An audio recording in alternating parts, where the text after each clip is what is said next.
ఇది కదా ఆఫర్ అంటే ఇప్పుడు ఎంత కొంటే అంత ఫ్రీ విఆర్ఆ fine silver jewellery Jubilee Hills check post Hyderabad.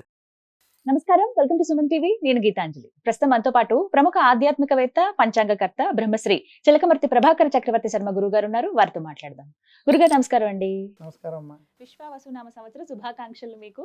మీకు కూడా విశ్వావసునామ సంవత్సర శుభాకాంక్షలు. సుమన్ టీవీ ప్రేక్షకులకి శ్రీ విశ్వావసునామ సంవత్సర శుభాకాంక్షలు. సంతోషం అండి, ధన్యవాదాలు. ద్వాదశ రాశుల జాతక ఫలితాలు.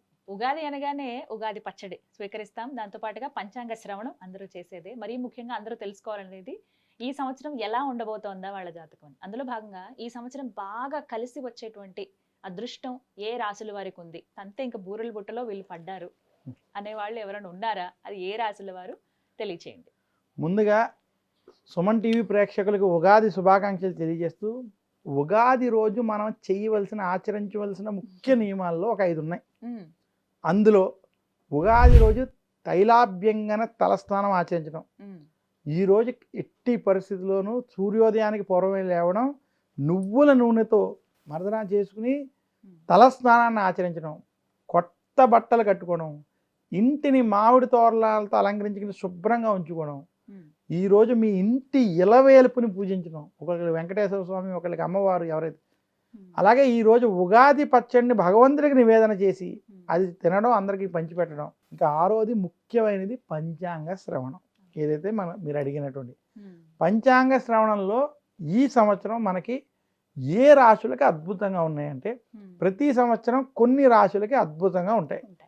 అయితే ఈ సంవత్సరం శ్రీ విశ్వావసునామ సంవత్సరంలో వృషభ రాశికి, కన్యా రాశికి, తులా రాశికి ఈ సంవత్సరం అద్భుతంగా ఉండబోతుంది. ఈ 3 రాశులకి పట్టింది బంగారం అన్నట్టు ఈ 3 రాశులకి చాలా అద్భుతమైన ఫలితాలు. ఎందుకంటే వృషభ రాశికి శని లాభస్థానంలో, గురుడు ధనస్థానంలో ఉండడం, రాహుకేతువులు ఇతర గ్రహాలు అనుకూలంగా ఉండడం, ఇంకా కన్యా రాశికి కూడా కళత్రంలో శని, రాహుకేతువులు పూర్తి అనుకూలం. ఇదే కాకుండా కన్యా రాశి వారికి దశమ స్థానంలో బృహస్పతి అనుకూలంగా ఉండడం చేత వారికి, ఇంకా తులారాశి వచ్చేటప్పటికి తులారాశి వారికి కూడా భాగ్యంలో గురుడు పూర్తి అనుకూలం, 6వ స్థానంలో శని అనుకూలం. అలాగే తులారాశి వారికి రాహుకేతువులు కూడా శుభ ఫలితాలు ఇచ్చేటువంటి స్థితిలో ఉండడం చేత ఈ 3 రాశుల వారికి ఈ సంవత్సరం అద్భుతమైన ఫలితాలు ఉంటాయి. వీళ్ళు ఏ పని చేసినా కలిసి రావడం, ఉద్యోగ ప్రయత్నాలు, వ్యాపారంలో లాభాలు, అలాగే మంచి కీర్తి గుర్తింపు, చేసేటువంటి పనిలో శుభ ఫలితాలు వీరికి అద్భుతంగా ఉన్నాయి. వీరు ఇన్వెస్ట్మెంట్ వంటివి చేసిన, ఇంట్లో శుభకార్యాల వంటివి ప్రయత్నం చేసినా వీరికి చాలా మంచి ఫలితాలు ఈ సంవత్సరం కనపడబోతున్నాయి. ఈ 3 రాశుల వారికి బాగుందండి.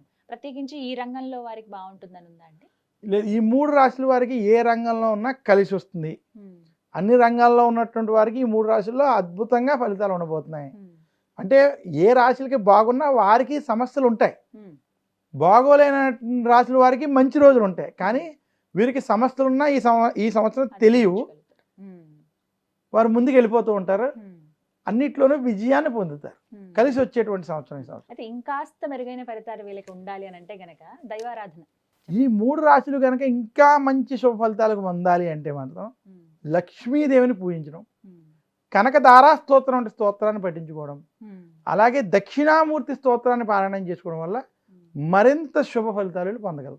గురుగారు, ద్వాదశ రాశుల్లో ఈ విశ్వావసునామ సంవత్సరంలో వారి జాతకం అంతగా బాలేదు, ఈ సంవత్సరం కొంచెం కష్టమే అనేటువంటి రాశులు ఏమైనా ఉన్నాయా?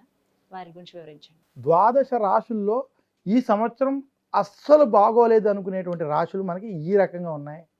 ముఖ్యంగా శ్రీ విశ్వావసునామ సంవత్సరంలో మేషరాశి, కర్కాటక రాశి, అలాగే సింహరాశి, కొంత ధనురాశి, మకర రాశి, 5 రాశులకి అంత అనుకూలంగా లేదు. ముఖ్యంగా మొదటి 3 రాశులైనటువంటి మేషరాశి, కర్కాటక సింహరాశులకి, మేషరాశి వారికి ఈ సంవత్సరం ఏలినాటి శని ప్రారంభం.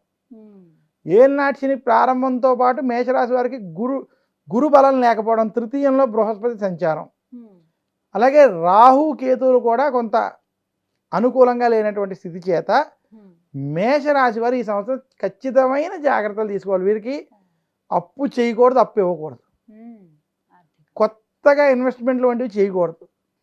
ఎదుటి వారితో మాట్లాడేటప్పుడు జాగ్రత్తగా ఉండాలి. అన్ని విషయాల్లో జాగ్రత్తలు వహించాలి మేషరాశి వారు. ఇంకా కర్కాటక రాశి వారికి అష్టమ శని పూర్తి అయిపోయింది. అయినా వ్యయస్థానంలో గురు బలం లేకపోవడం. అలాగే కర్కాటక రాశి వారికి వాక్ స్థానంలో కేతు, అష్టమ స్థానంలో రాహు. ఈ గ్రహస్థితి వల్ల కర్కాటక రాశి వారు కోపావేశాలు తగ్గించుకోవాలి. ఎదుటి వారితో మాట్లాడేటప్పుడు ఆచితూచి వ్యవహరించాలి. ఆవేశపూరిత నిర్ణయాలు మాత్రం పనికిరావు కర్కాటక రాశి వారికి. ఖర్చులు కూడా నియంత్రించుకోవాల్సినటువంటి స్థితి ఈ రాశి వారికి కనబడుతుంది. అలాగే సింహరాశి వారికి జన్మ రాహు కలత్రంలో కేతు. రాహు కేతువుల సమస్య, అలాగే అష్టమ శని ప్రారంభం. వీరికి కోర్టు వ్యవహారాలు, కుటుంబ విషయాల్లో గొడవలు, తగాదాలు ఈ సంవత్సరం ఇబ్బంది పెట్టచ్చు. సింహరాశి వారు ప్రతి పనిలో జాగ్రత్తలు మాత్రం ఈ సంవత్సరం ఖచ్చితంగా పాటించాలి.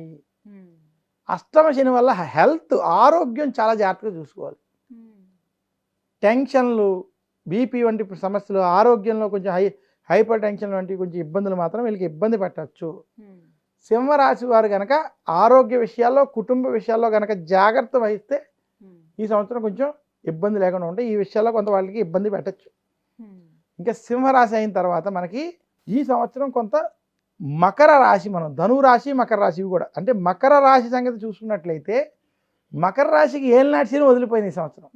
చాలామంది మాకు ఏలినాటి శని అయిపోయింది బాగుంటుంది అని అనుకునేటువంటి స్థితిలో ఉన్నప్పటికీ మకర రాశికి వాక్ స్థానంలో రాహు, అష్టమ కేతు, శత్రు స్థానంలో బృహస్పతి. అంటే గురుడు శత్రువుల స్థానంలో ఉన్నాడు, అంటే శత్రు వర్గాల వల్ల ఇబ్బంది కలగడం. వాక్ స్థానంలో రాహు ఉండడం వల్ల మీరు ఎంత శాంతంగా ఉన్నారని చూసినా ఏదో ఒక గొడవ, మీకు సంబంధం లేని విషయాల్లో కూడా గొడవ పడాల్సి రావడం. మకర రాశి వారు ఎదుటి వారితో ఈ సంవత్సరం మాట్లాడేటప్పుడు ఆచితూచి వ్యవహరించాలి, చాలా జాగ్రత్తగా వ్యవహరించాలి. లేదంటే అనవసరమైన గొడవలు, చికాకుల వల్ల ఇబ్బంది కలిగేటువంటి స్థితి ఉన్నది. అలాగే ఈ రాశుల వారికి కొంచెం ఈ సంవత్సరం అంత అనుకూలంగా లేదు. ఇంకా ధను రాశికి వచ్చేటప్పటికి ఈ సంవత్సరం అర్ధాష్టమ శని వీళ్ళకున్నది. అర్ధాష్టమ శని ప్రభావం చేత ధను రాశి వారు కూడా ఈ సంవత్సరం కొంచెం అనుకూలంగా లేదు. అయితే ఇందాక చెప్పుకున్నటువంటి మేషం, కర్కాటకం, సింహం, మకరంతో పోల్చుకుంటే కొంచెం వీరికి ఇబ్బంది లేకుండా పరిస్థితి ఉన్నది. అయితే చాలామంది అనుకోవచ్చు, మరి కుంభరాశి, మీనరాశి ఏలినాటి శనిలో ఉన్నారు కదా, వారెందుకు లేరు అంటే, కుంభరాశి, మీనరాశికి మాత్రం ఈ సంవత్సరం ఏలినాటి శనిలో ఉన్న కలిసి వస్తుంది. వీరికి మాత్రం ఇబ్బంది. ఎందుకంటే కుంభరాశికి గురుబలం ఉండడం, మీనరాశికి గురుబలం ఉండడం, చతుర్థంలో, పంచమంలో ఈ ఒక్కొక్క రాశికి గురుబలాలు ఉన్నాయి. అయితే ఇది కాకుండా కుంభరాశికి గురుబలంతో పాటు మిగతా గ్రహాల స్థితులు కొంచెం అనుకూలంగా ఉండడం చేత వీటికి కొంచెం పై స్థానమే ఉంది. అయితే కుంభరాశి కూడా జన్మ రాహు కళత్రకేతు వల్ల కొంచెం గొడవలు ఇలాంటివి మాత్రం ఇబ్బంది పెడతాయి. మిగతా రాశులకి మధ్యస్థ ఫలితాలు మాత్రం ఉన్నాయి మిగిలిన వదిలేసినటువంటి వాటి. గురుగారు, మరి ఇంతకుముందు బాగా లేనివి చెప్పారు 5 రాశులు: మేషం, సింహం, కర్కాటకం, మకరం, ధనస్సు. వీరు ఎటువంటి పరిహారాలు చేసుకోవాలండి? అంటే వీరు ముఖ్యంగా ఎవరికైతే పరిస్థితి బాగోలేదో, ముఖ్యంగా శని ప్రభావం వల్ల కావచ్చు, గురుని ప్రభావం వల్ల ఈ యొక్క పరిస్థితులు వీళ్ళకి బాగోలేదు. అందువల్ల వీరు చేయవలసినటువంటి పని ఏంటంటే నిత్యము గురు దక్షిణామూర్తి స్తోత్రాన్ని పారాయణం చేసుకోండి. మందపల్లి, తిరునల్లార్ లేదా శని సింగాపూర్ వంటి శని క్షేత్రాలైనా కుదిరితే దర్శించుకోండి. లేదా నవగ్రహ పీడాహార స్తోత్రాన్ని, దశరథ ప్రోక్త శని స్తోత్రాన్ని పఠించుకోవాలి.